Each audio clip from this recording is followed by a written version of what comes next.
ಭಾರತದ ಪ್ರಮುಖ ಜ್ಯೋತಿಷ್ಯರು ಪಂಡಿತ್ ಶ್ರೀ ಸಹದೇವ್ ಭಟ್ ನಿಮ್ಮ ಜೀವನದ ಸಮಸ್ಯೆಗಳಾದ ಪ್ರೀತಿ, ಪ್ರೇಮ, ಹೆಣ್ಣು ಅಥವಾ ಗಂಡು ವಶೀಕರಣ, ಸಂತಾನ, ಕೋರ್ಟ್ ಕೇಸ್ ಅಥವಾ ಸಾಲಬಾಧೆ, ಧನವಶ, ಹಣವಶ ಇನ್ನಿತರೆ ಯಾವುದೇ ಗುಪ್ತ ಸಮಸ್ಯೆಯಾಗಿರಲಿ ಕೆಲವೇ ನಿಮಿಷಗಳಲ್ಲಿ ಶಾಶ್ವತ ಪರಿಹಾರ ಮಾಡಿ ಕೊಡಲಾಗುತ್ತದೆ. ಬೆಂಗಾಳಿ ಅಗೋರಿ ನಾಗಸಾಧುಗಳ ಜೊತೆ ವಿದ್ಯಾಭ್ಯಾಸ ಮುಗಿಸಿ ಗುರುದೀಕ್ಷೆ ಪಡೆದಿರುವ ಪಂಡಿತ್ ಶ್ರೀ ಸಹದೇವ್ ಭಟ್ ಅವರಿಗೆ ಈಗಲೇ ಕರೆ ಮಾಡಿ 9008899112. ನನ್ನ ಹೆಸರು ಭಾಸ್ಕರ. ನಮ್ಮ ಮನೆಯ ಪಕ್ಕದ ಆಂಟಿ ಜೊತೆಗೆ ನಡೆದ ಕಥೆಯನ್ನ ನಿಮ್ಮೊಡನೆ ಇವತ್ತು ಹಂಚಿಕೊಳ್ತಾ ಇದ್ದೀನಿ. ನಮ್ಮ ಹಳ್ಳಿಯಿಂದ ಸುಮಾರು 20 ಕಿಲೋಮೀಟರ್ ದೂರದಲ್ಲಿರುವ ಕಾಲೇಜಿನಲ್ಲಿ ನಾನು ಓದುತ್ತಿದ್ದೇನೆ. ನಾನು ಬಸ್ಸಿನಲ್ಲಿ ಕಾಲೇಜಿಗೆ ಹೋಗುತ್ತೇನೆ. ಒಮ್ಮೊಮ್ಮೆ ಬೈಕ್ ತೆಗೆದುಕೊಂಡು ಹೋಗುತ್ತೇನೆ.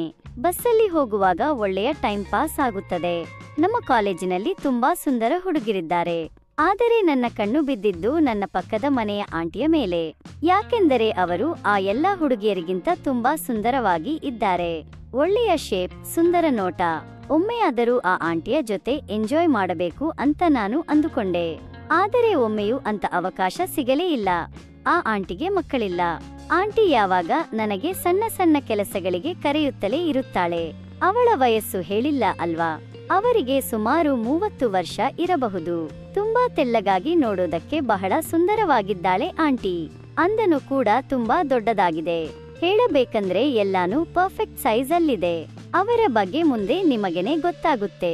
ನನ್ನ ಮನೆ ಹೊರಗಡೆ ಒಂದು ಸಣ್ಣ ಕಿರಾಣಿ ಅಂಗಡಿನ ಇಟ್ಕೊಂಡು ಆ ಆಂಟಿ ಜೀವನನ ಸಾಗಿಸ್ತಾ ಇದ್ದಾರೆ.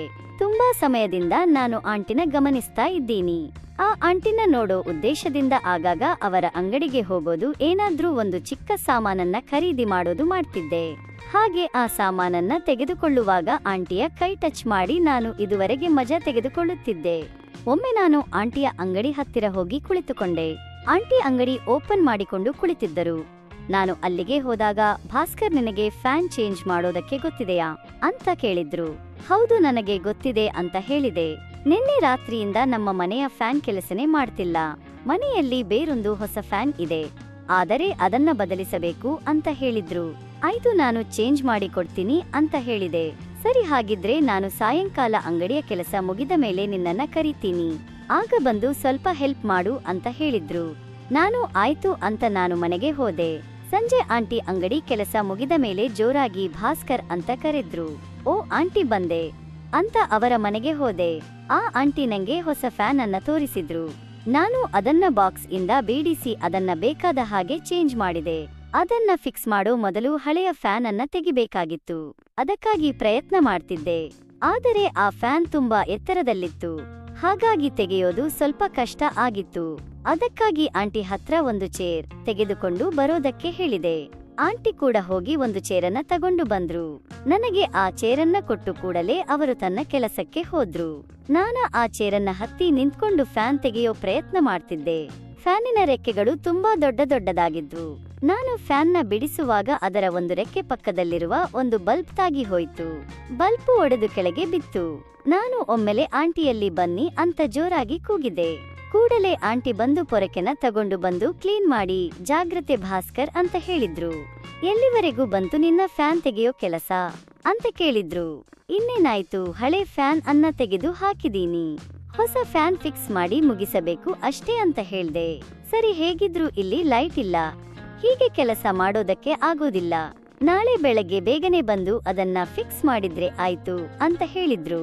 ಇಲ್ಲ ಆಂಟಿ, ಇದನ್ನ ಹೀಗೆ ಬಿಟ್ರೆ ಇವತ್ತು ರಾತ್ರಿ ಹೇಗೆ ಮಲ್ಕೊಳ್ತೀರಾ? ಸೊಳ್ಳೆಗಳು ಕಚ್ಚಿ ತುಂಬಾ ತೊಂದರೆ ಕೊಡಬಹುದು. ಇನ್ನೇನು ಸ್ವಲ್ಪ ಹೊತ್ತು ಬಾ, ನಾನು ಫಿಟ್ ಮಾಡಿಕೊಡ್ತೀನಿ ಅಂತ ಹೇಳ್ದೆ. ಸರಿ ಅಂತ ಅವರು ತಮ್ಮ ಮೊಬೈಲ್ನ ಟಾರ್ಚ್ ಆನ್ ಮಾಡಿ ನನಗೆ ಫ್ಯಾನ್ ಫಿಟ್ ಮಾಡೋದಕ್ಕೆ ಸಹಾಯ ಮಾಡ್ತಿದ್ರು. ಹಾಗೆ ಫಿಟ್ ಮಾಡುವಾಗ ನಾನು ಮೇಲಿನಿಂದ ಕೇಳೋಕೆ ನೋಡ್ತಿದ್ದೆ. ಆಗ ಆಂಟಿ ಸೌಂದರ್ಯ ತುಂಬಾ ಚೆನ್ನಾಗಿ ಕಾಣಿಸ್ತಿತ್ತು. ನಾನು ಹಾಗೆ ಅದನ್ನೇ ನೋಡ್ತಾ ಇದ್ದೆ. ಆಂಟಿ ಸೌಂದರ್ಯನ ನೋಡ್ತಾ ಕೆಲಸ ಮಾಡ್ತಾ ಇದ್ದಿದ್ದರಿಂದ ನನಗೆ ಬಹಳ ಸುಲಭವಾಗಿ ಕೆಲಸ ಮುಗಿಸೋದಕ್ಕೆ ಆಯ್ತು. ಒಮ್ಮೆ ಕೆಳಗೆ ನೋಡುವಾಗ ಅವರು ನನ್ನನ್ನ ನೋಡಿ, ಏನ್ ಭಾಸ್ಕರ್, ಆಯ್ತಾ ಕೆಲಸ ಅಂತ ಕೇಳಿದ್ರು. ಆಯ್ತು, ಇನ್ನೇನು, ಇನ್ನೊಂದು ಬೋಲ್ಟ್ ಹಾಕೋದು ಬಾಕಿ ಇದೆ ಅಂತ ಹೇಳ್ದೆ. ನಾನು ಫ್ಯಾನ್ ಫಿಕ್ಸ್ ಮಾಡಿ ಆದಮೇಲೆ ಆಂಟಿ ಸ್ವಲ್ಪ ಫ್ಯಾನ್ ಸ್ವಿಚ್ ಆನ್ ಮಾಡಿ ಅಂತ ಕೇಳ್ದೆ. ಆಯ್ತು ಅಂತ ಸ್ವಿಚ್ ಆನ್ ಮಾಡೋಕೆ ಹೋದ್ರು. ಹಾಗೆ ಹೋಗುವಾಗ ಕೆಳಗಡೆ ಬಿದ್ದ ಬಲ್ಬ್ ಚೂರೊಂದು ಅವರ ಕಾಲಿಗೆ ಚುಚ್ಚಿಕೊಂಡು ಬಿಡ್ತು. ಅವರು ಜೋರಾಗಿ ಕೆರಚಿದ್ರು. ಏನಾಯ್ತು ಆಂಟಿ ಅಂತ ನಾನು ಅವರ ಹತ್ರ ಹೋದೆ. ಅವರು ಕೆಳಗಡೆ ಬಿದ್ಕೊಂಡಿದ್ರು. ನಾನು ಹೋಗಿ ಅವರನ್ನ ಎತ್ತಿ ಹಿಡಿದೆ. ಏನಾಯ್ತು ಅಂತ ಕೇಳಿದೆ. ಬಲ್ಪಿನ ಚೂರೊಂದು ಕಾಲಿಗೆ ಚುಚ್ಚಿಕೊಂಡಿದೆ, ನೀನು ಜಾಗ್ರತೆ ಅಂತ ಹೇಳಿದ್ರು. ನಾನ ಅವರನ್ನ ಹಿಡ್ಕೊಂಡು ಪಕ್ಕದ ಹಾಲಿಗೆ ಕರ್ಕೊಂಡು ಹೋದೆ.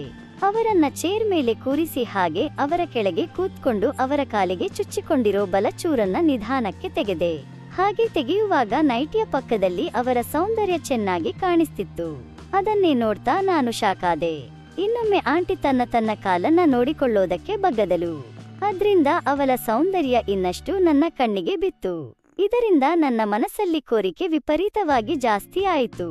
ಹೇಗಾದ್ರೂ ಮಾಡಿ ಆಂಟಿನ ಕೇಳಬೇಕು, ಈ ವಿಷಯಕ್ಕೆ ಒಪ್ಪಿಸಿಕೊಳ್ಳಬೇಕು ಅಂತ ಅನ್ನಿಸ್ತು. ಆಂಟಿ ಕಾಲನಲ್ಲಿರೋ ಬಲ್ಪಿನ ಚೂರನ್ನ ತೆಗೆದ ಮೇಲೆ ಆಂಟಿ ನೋವು ಕಡಿಮೆ ಆಗಿದೆಯಾ ಭಾಸ್ಕರ್ ಅಂದ್ಲು. ಹೌದು, ಸ್ವಲ್ಪ ಕಡಿಮೆ ಆಗಿದೆ ಭಾಸ್ಕರ್ ಅಂದ್ಲು. ನಾನ ಅವಳ ಅಂದನ ಹಾಗೆ ನೋಡ್ತಾ ಕೂತೆ ಮೈ ಮರೆತು ಅವರ ಸೌಂದರ್ಯನೇ ನೋಡ್ತಾ ಇದ್ದೆ. ಆಗ ಆಂಟಿ, ಏನ್ ಭಾಸ್ಕರ್, ನಾನು ನೋವಿಂದ ಕೂತ್ರುವಾಗ ನೀನ ಎಲ್ಲಾನು ಕದ್ದು ನೋಡಬಿಟ್ಟಿಯಾ? ನೋವಿನಲ್ಲಿ ನಾನು ನಿನ್ನನ್ನ ಸರಿಯಾಗಿ ಗಮನಿಸಲೇ ಇಲ್ಲ ಅಂತ ಹೇಳಿದ್ರು. ಹೌದು ಆಂಟಿ, ಎಲ್ಲಾನು ನೋಡ್ಬಿಟ್ಟೆ ಅಂತ ಸ್ವಲ್ಪ ನಾಚ್ಕೊಂಡು ಹೇಳ್ದೆ. ಹೌದಾ, ಮತ್ತೆ ಯಾಕೆ ಶಾಕ್ ಆಗಿದೆಯಾ ಅಂತ ಕೇಳಿದ್ಲು. ನೀವು ಇಷ್ಟು ಸುಂದರವಾಗಿದ್ರೆ ನಾನು ಸುಮ್ನೆ ನೋಡ್ತಾ ಹೇಗಿರಲಿ? ನೀವು ಅಂತ ಸಲ ಅವಕಾಶ ಕೊಟ್ರೆ ನಾನು ನಿನ್ನ ಸೌಂದರ್ಯನೆಲ್ಲ ಚೆನ್ನಾಗಿ ನೋಡಿ ಅನುಭವಿಸ್ತೀನಿ ಅಂದೆ. ನೀನ ನಂಗೆ ಇಷ್ಟೊಂದು ಸಹಾಯ ಮಾಡಿದೀಯಾ, ನಿನಗೆ ನಾನು ಇಷ್ಟು ಕೂಡ ಮಾಡದೆ ಇರ್ತೀನಾ ಅಂತ ನಗ್ತಾ ಹೇಳಿದ್ಲು. ಹೇಗಿದ್ರು ನನ್ನಂದ ಹಾಗೆ ವೇಸ್ಟ್ ಆಗ್ತಾ ಇದೆ, ನೀನಾದ್ರೂ ಅದನ್ನ ಚೆನ್ನಾಗಿ ಅನುಭವಿಸಕೋ ಅಂತ ಹೇಳಿದ್ಲು. ಆಂಟಿ ಹಾಗೆ ಹೇಳಿದಾಗ ನಾನು ಅತ್ಯಂತ ಸಂತೋಷವಾಗಿ ಅವಳನ್ನ ಎತ್ಕೊಂಡು ಬಾತ್ರೂಮ್ಗೆ ಕರ್ಕೊಂಡು ಹೋದೆ. ಹಾಗೆ ಬಾಗಿಲನ್ನ ಕ್ಲೋಸ್ ಮಾಡದೆ ಆಗ ಆಂಟಿ ಒಂದೊಂದಾಗಿ ಅವಳ ಅಂದವನ್ನ ನನಗೆ ತೋರಿಸತೊಡಗಿದ್ಲು. ನಾನು ಕೂಡ ಸಂತೋಷದಿಂದ ಅದನ್ನ ನೋಡ್ತಾ ಅನುಭವಿಸ್ತಾ ಇದ್ದೆ. ಅವಳನ್ನ ಅಷ್ಟು ಹತ್ರದಿಂದ ನೋಡ್ತಾ ಇರುವಾಗ ನನಗೆ ಹುಚ್ಚದ್ದು ಹೋಯ್ತು. ಅದೆಷ್ಟೋ ದಿನಗಳ ಆಸೆ ಇವತ್ತು ತೀರ್ತಾ ಇದೆ ಅಂತ ಹೇಳ್ದೆ. ಅದಕ್ಕ ಆಂಟಿ, ಹೌದಾ, ಹಾಗಿದ್ರೆ ತುಂಬಾ ಲೇಟ್ ಮಾಡಿಬಿಟ್ಟಿದ್ಯಾ ಅಂತ ಹೇಳಿದ್ಲು. ಹಾಗೆ ಅವಳ ಪರ್ಮಿಷನ್ ಸಿಕ್ತು ಅಂತ ನಾನು ನನ್ನ ಕೆಲಸನ ಆರಂಭಿಸದೆ ನನಗೆ ತಿಳಿದಿರೋ ಎಲ್ಲ ಆಸನಗಳನ್ನ ಉಪಯೋಗಿಸದೆ ಅವಳು ಕೂಡ ನನ್ನ ಹಾಗೆ ತುಂಬಾನೇ ಎಂಜಾಯ್ ಮಾಡಿದ್ಲು. ಅದೆಷ್ಟು ದಿನಗಳಿಂದ ಯಾರು ಇದನ್ನ ಮುಟ್ಟಿರಲಿಲ್ಲ, ನೀನೇ ಎಂಜಾಯ್ ಮಾಡ್ಕೋ ಅಂತ ಖುಷಿಯಾಗಿ ಹೇಳ್ತಿದ್ಲು.